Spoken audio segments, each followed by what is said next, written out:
Assalamualaikum warahmatullahi wabarakatuh. Alhamdulillahirabbil alamin. Allahumma shalli ala sayidina Muhammad. Sahabat beriman, sidang pendengar yang dirahmati oleh Allah. Setiap manusia tidak akan luput dari dosa, entah itu dosa besar atau kecil. Hanya saja agar dosa yang diperbuat bisa diampuni oleh Allah Subhanahu wa taala. Salah satunya yaitu dengan berdoa. Dari Anas bin Malik radhiyallahu anhu berkata, saya mendengar Rasulullah sallallahu alaihi wasallam pernah bersabda, Allah Subhanahu wa taala berfirman, wahai anak Adam, selama engkau berdoa kepadaku dan selama engkau berharap kepadaku, maka aku akan mengampuni dosa-dosa yang ada pada dirimu.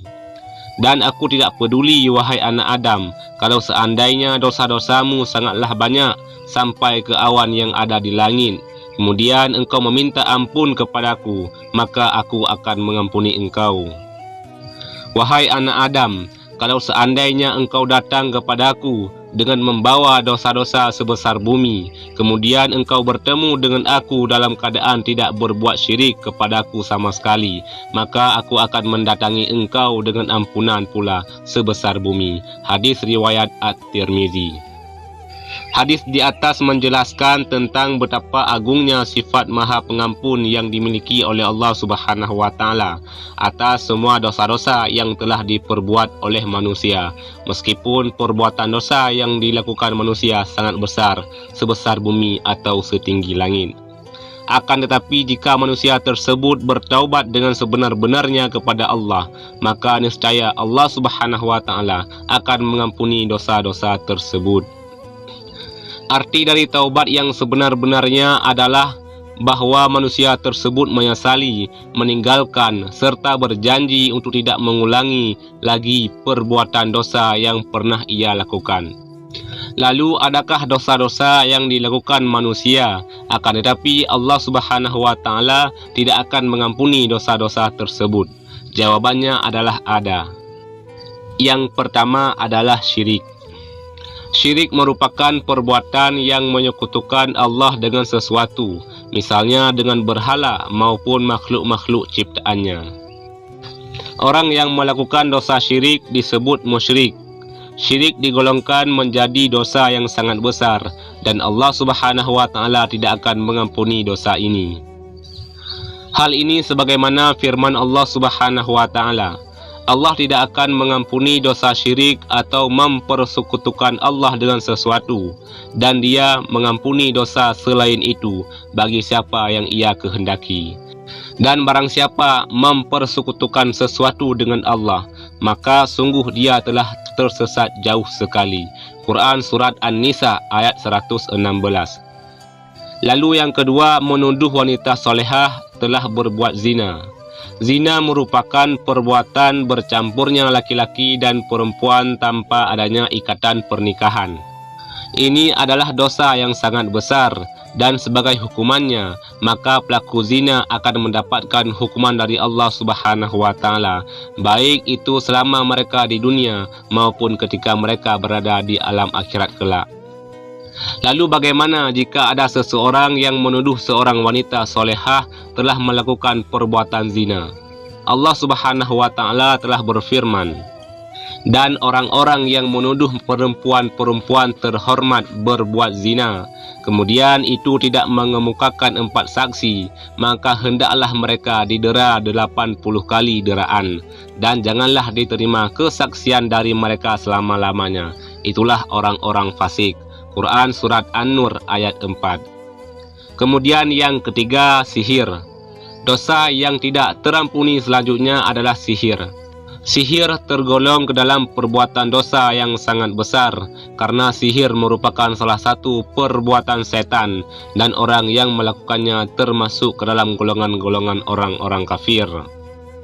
Allah Subhanahu wa taala berfirman, dan mereka mengikuti apa yang dibaca oleh setan-setan pada masa kerajaan Sulaiman, dan mereka mengatakan bahwa Sulaiman itu mengerjakan sihir. Padahal Sulaiman tidak kafir, tidak mengerjakan sihir, hanya setan-setanlah yang kafir mengerjakan sihir. Mereka mengerjakan sihir kepada manusia dan apa yang diturunkan kepada dua orang malaikat di negeri Babil, yaitu Harut dan Marut. Sedang keduanya tidak mengerjakan sesuatu kepada seorang pun sebelum mengatakan, sesungguhnya kami hanya cobaan bagimu, sebab itu janganlah kamu kafir. Maka mereka mempelajari dari dua malaikat itu apa yang dengan sihir itu. Mereka dapat menceraikan antara seorang suami dengan istrinya, dan mereka itu ahli sihir, tidak memberikan mudarat dengan sihirnya kepada seorang pun kecuali dengan izin Allah Subhanahu wa taala, dan mereka mempelajari sesuatu yang tidak memberi mudarat kepadanya dan tidak memberi manfaat. Sesungguhnya mereka telah meyakini bahawa barang siapa yang menukarkan kitab-kitab Allah dengan sihir itu, tidaklah baginya keuntungan akhirat, dan amat jahatlah perbuatan mereka menjual dirinya dengan sihir kalau mereka mengetahui.